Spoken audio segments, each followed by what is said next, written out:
Hey y'all, happy Sunday. So, as I promised earlier this week, today's video is our first video in our series, This Rental House. Now, this video is designed to show you how to bring in cash flow from a different income source, thus being rental houses, as I have behind me here, and kind of all the punch list, the different things I'm going to do to make this house ready and get it ready before I leave, so that it successfully rents. Now you're going to get to see all the stuff that comes along the way, all the ups, the downs, the highs, the lows. Because the point of this video series is to show your first rental house. So whether you've done one before or done none before, I want to be that first guy that can kind of show you, some mistakes, some improvements, and things I wish I had done better in the future, so that when you go to rent out a house in the future, you have some example to fall back on. I love y'all. Take some notes. So here we go. Hey y'all. So as I promised, here is my thrilling first rental house adventure. So first and foremost, you have to look at your property management strategy. You need to ask yourself, hey, who's going to manage the property? Is it going to be me, or am I going to hire somebody else to do it? So with my house right now, I am hiring a different company to do this because my house here is in El Paso and I'm moving to Virginia. So it'd be nice to have someone who can take care of it while I'm gone. With that, you need to define responsibilities. So I'm looking for a property manager who will pretty much take care of everything. Now, I don't like being hands-off in this case. However, I'm moving 28 hours by car away. Therefore, I think I need a little extra help taking care of all the stuff that I'll have going on with the property. So next, moving on, our next subject is property preparation. So just because you live in the house now and like it how it is, doesn't mean that's going to work when you leave it to a tenant after you leave. So a big chunk of that is creating a punch list. A punch list is just a list of final things that you need to make sure that the house is ready, not just for you to live in, but to make sure it's up to code for a tenant. That takes us into conducting repairs and improvements. So I'm also working through this right now. In addition to working with a property manager, I need to conduct a couple repairs and improvements on the house to make sure that it's ready to go for a tenant. A few quick examples are like my backyard. It's a pile of dirt. I tried putting grass in like 2 years ago, and my dogs ripped it up, and now it's dirt. So now I plan to put some turf back there just to make sure it's appealing to somebody when they come and rent. And finally, you get to listing. So again, this could be you and the property manager. It could just be you. It could just be the property manager. It depends on how involved you want to be.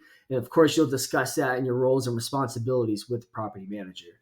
I know for myself, my property manager will list my property through NLMS. It's the professional system that lists properties. So that's like, for example, it's like your Zillows or Realtor.com, and then a bunch of other sites to do that. I also plan to help my property manager by listing my property through Facebook and then talking about it with friends at work, trying to find a tenant for my place as soon as possible. Because remember, the more time you don't have a tenant in the place, that's money that you're losing out of your pocket. So our next big subject is going to tenant vetting process. So again, depending on what you're doing as a property manager or owner is going to determine how involved you are in the process. So obviously screening, I think as an owner, you could be involved in this if you find the tenant yourself, whether it be through work or Facebook or Instagram or whatever it be. But by and large, if I don't find someone that way, I expect my property manager to do most of the screening criteria for me.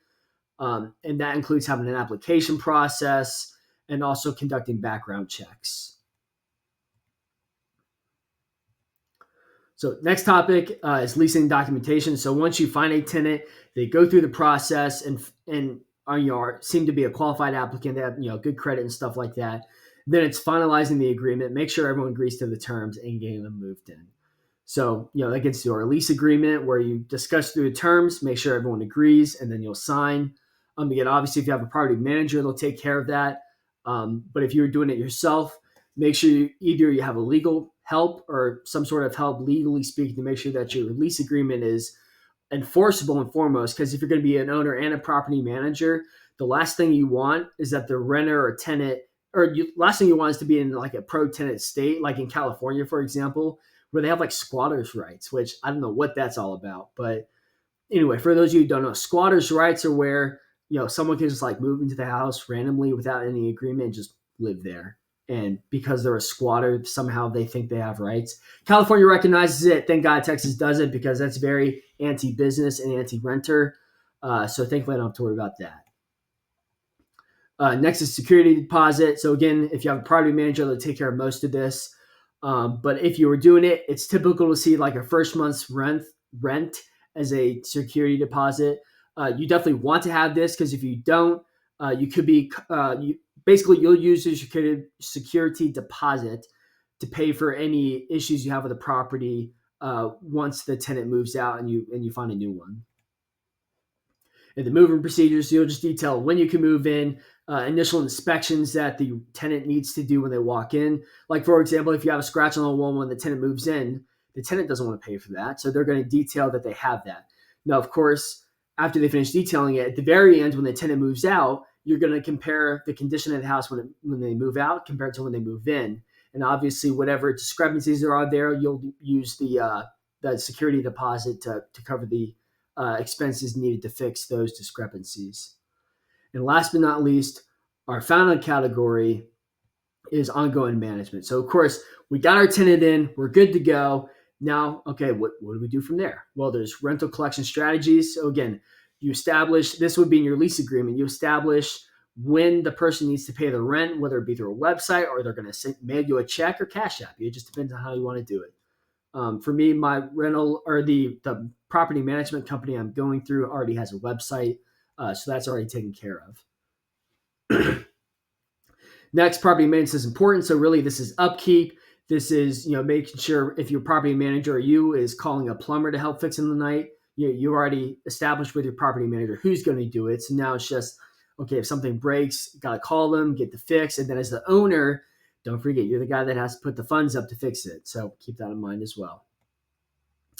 And last but not least, all of this is possible through effective communication, not just with the tenant, but with the property manager, with any subcontractors that you use to fix your property. Without communication, none of this is possible. All right, y'all, that is a very quick overview of my thrilling first rental house adventure. Like I said, I'm right now in the property management and property preparation phase. I'll be kind of done with that phase by early February. And then by then I'll do an update video and let you know how it goes, whether I have a tenant in or not, or what have you. So if you want to see more in this series, if you want to learn how to rent out your first property, subscribe, leave a comment down below. Let me know how you're doing. I love y'all, and I'll see y'all in the next video.